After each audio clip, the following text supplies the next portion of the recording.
Halo guys, kembali lagi di channel saya. Jadi di video kali ini saya akan membahas mengenai metamorfosis VTube ya. Dari tahun lalu bulan April sampai sekarang bulan Maret 2021. Langsung kita baca sama-sama. Dear Smart VTuber dimanapun Anda berada. Begini metamorfosis VTube sejak launching di Indonesia bulan April 2020 hingga saat ini bulan Maret 2021.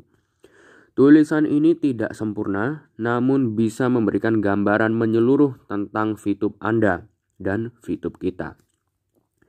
Cikal bakal VTube masuk ke Indonesia melalui leader-leader atas dari Wilbert Karimun, Ahmad Noval, Alexius, Yunita Atmojo, dan Antonius sekitar bulan Maret 2020. Mereka-mereka ini adalah pionir-pionir VTube, lalu bermunculan diamond-diamond lainnya. VTube masuk secara resmi di Indonesia 15 April 2020. Namun VTube belum launching di Play Store. Member-member lama join akhir April 2020. Aktif awal Mei 2020. Hanya lewat link yang dibagikan oleh leader-leader pendahulu. Pokoknya waktu itu kita member lama, saya pun percaya apa kata leader saya. Intinya, saya hanya ingin berbisnis tanpa modal, tidak ingin jadi pegawai selamanya. Dulu iklannya hanya iklan Test Ads Google yang sering member-member lama sebut sebagai iklan Om Bewok. Karena model iklannya hanya satu orang, Om bule dan berewokan. Saat itu VTube lagi membangun sistem, server, dan komunikasi dengan Google untuk proses verifikasi ke Play Store. Belum ada strategi fast track. Belum ada yang percaya, semua menganggap VTube aplikasi scam, aplikasi penipuan. Belum ada VTubers yang umroh, wisata rohani, beli atau bangun rumah, apartemen, villa di Bali, tanah, mobil, dan lain-lain dari hasil VTube. Belum ada bukti sama sekali walaupun dari leader-leader atas bahwa VTube menghasilkan uang. Lalu, pendaftaran VTube ditutup sementara waktu sesuai janji manajemen VTube. Buka pendaftaran gelombang kedua di akhir bulan Mei 2020. VTube berhasil launching pertama kali di Google Play Store, yaitu VTube 1.0. Saat itu kita bersuka cita, ternyata akhirnya kita bisa download VTube di Play Store. Pendaftaran tahap kedua dibuka. Aplikasi sudah bisa di-download di Play Store. Namun manajemen kaget juga. Target awal server VTube hanya menampung 350 pertama, lalu 1 juta dalam 1 tahun pertama. Ternyata hanya beberapa minggu member terus berkembang berkali-kali lipat dari target daya tampung server. Akhirnya VTube tutup registrasi lagi sementara waktu dan buka lagi pendaftaran gelombang ketiga bulan September 2020. Launchinglah VTube 2.0 di Play Store yang saat ini sedang diperbaiki. Saat itu manajemen super sibuk antara mengurus server, membentuk tim IT, dan tim manajemen di Indonesia.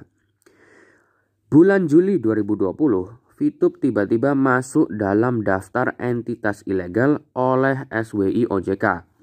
VTube menjadi sorotan karena sangat viral dan perkembangannya luar biasa. Dahsyat membara di tengah pandemi COVID.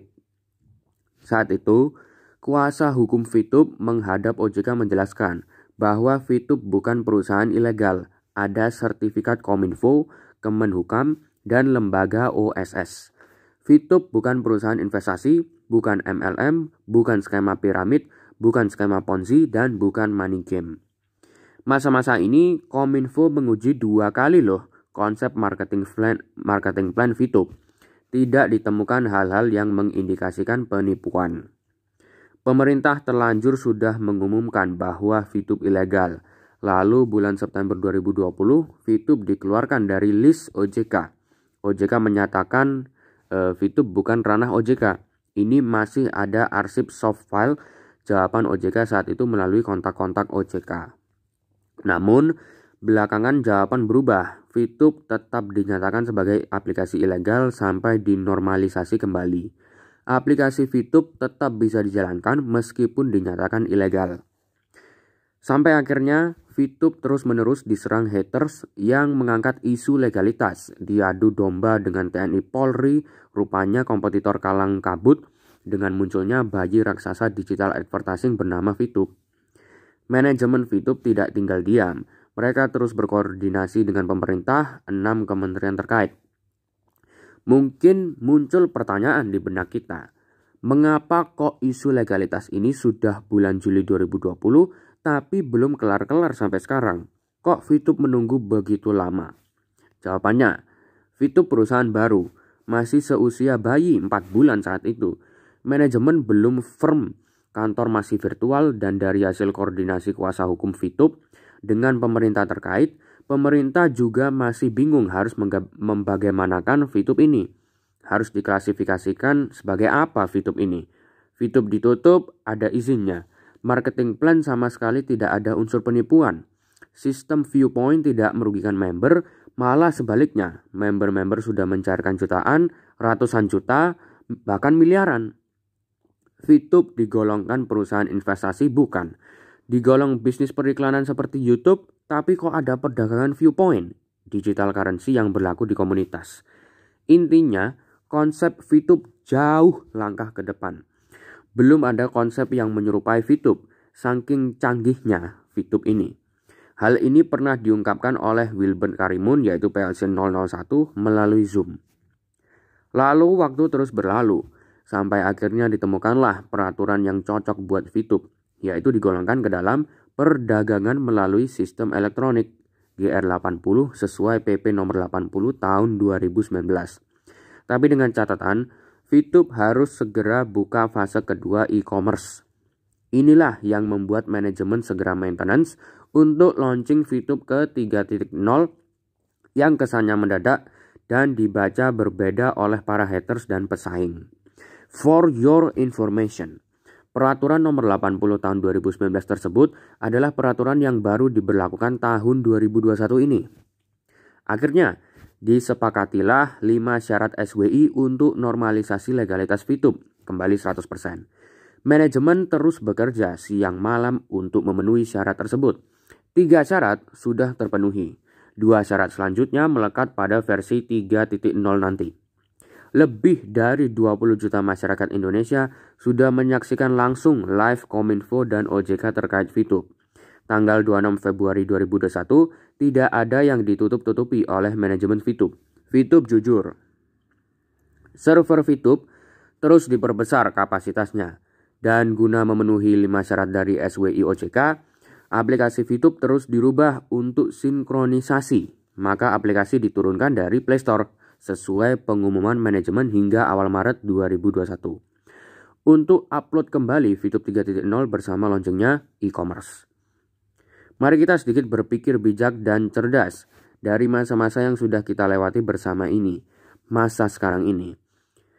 VTube terus melakukan maintenance, meningkatkan daya tampung user server, update versi di Play Store. Karena member VTube terus bertambah, akan terus menembus angka 20 hingga 30 juta pengguna. VTube belum 1 tahun loh. Biasanya aplikasi baru 1 tahun itu belum tentu tembus 1 juta pengguna. Bayangkan berapa besar biaya membangun aplikasi dan server dan maintenance-nya saja, belum biaya membeli kantor dan biaya operasional lainnya. Jadi kalau ada yang bilang VTube bubar, bakal bangkrut, tidak mungkin. Owner VTube orang yang uangnya tidak berseri. Atau ada yang bilang VTube kabur, tidak mungkin. Apa yang mau dibawa kabur? Viewpoint. Mau dikemanain viewpoint kita? Dijual di Cina. Wong ID orang-orang Indonesia, mana mau orang-orang Cina itu. Mereka juga main VTube di sana. Manalah bisa data di encrypted kalau bukan pemiliknya. Atau ada yang bilang penjualan data pribadi ke perusahaan-perusahaan lain. Atau diperdagangkan ke black market oleh para hackers. Kemana? Ke bank, ke asuransi, atau kemana? Tanpa VTube, bank-bank, asuransi-asuransi, rumah sakit, database sudah menyebar kemana-mana. VTube bukan satu-satunya perusahaan big data di Indonesia. Dan hingga saat ini, apa data kita tersebar karena VTube? Jadi santai aja ya teman-teman. Lanjut. VTube terus berbenah diri. VTube patuh pada pemerintah RI. Akhirnya kita sama-sama menunggu VTube 3.0 di awal Maret 2021 ini. Dalam masa penantian ini, VTube pasti akan terus diserang oleh para haters dan pesaing. Jika mental kuat, kita tidak akan bergeming sedikit pun. Apapun kata media, apapun kata haters di luar sana, kita santai saja. E-commerce ada bukan karena adanya investigasi SWI ya teman-teman. Jika menyimak dengan seksama, e-commerce sudah disebutkan di marketing plan VTube dan masuk ke dalam fase kedua perusahaan. Namun, e-commerce di fase kedua ini dipercepat karena manajemen menyikapi situasi terkini dan perubahan ekosistem VTube yang mendorong normalisasi VTube legal 100%. Selanjutnya, VTube nanti akan mengembangkan sektor-sektor lain seperti pariwisata, perhotelan, tiket, sinkronasi dengan pom bensin, supermarket, lalu akan merambah ke Asia lalu mendunia. Begitu kata visi misi perusahaan VTube PT Future ViewTech. Percayalah, manajemen VTube sudah bekerja keras untuk kita semua. VTube selalu menjaga komitmen. VTube memanusiakan manusia, VTube patuh kepada pemerintah RI, dan akhirnya tetaplah semangat, perjuangkan yang sudah kita perjuangkan sejauh ini, jangan menjadi sia-sia. Satu hati, satu komando, long live VTube, untuk ngada VTube, kangen VTube, VTube Indonesia. Gitu guys, untuk cerita metamorfosis VTube di video kali ini ya. Semoga bisa bermanfaat untuk kalian semua. Dan semoga VTube 3.0 segera launching agar kita semua para VTuber yang selama ini sudah tidak mengerjakan VTube ya dalam 2 minggu terakhir, bisa mengerjakan VTube lagi dalam waktu dekat. Oke, terima kasih yang sudah menonton video kali ini dan sampai jumpa di video-video berikutnya.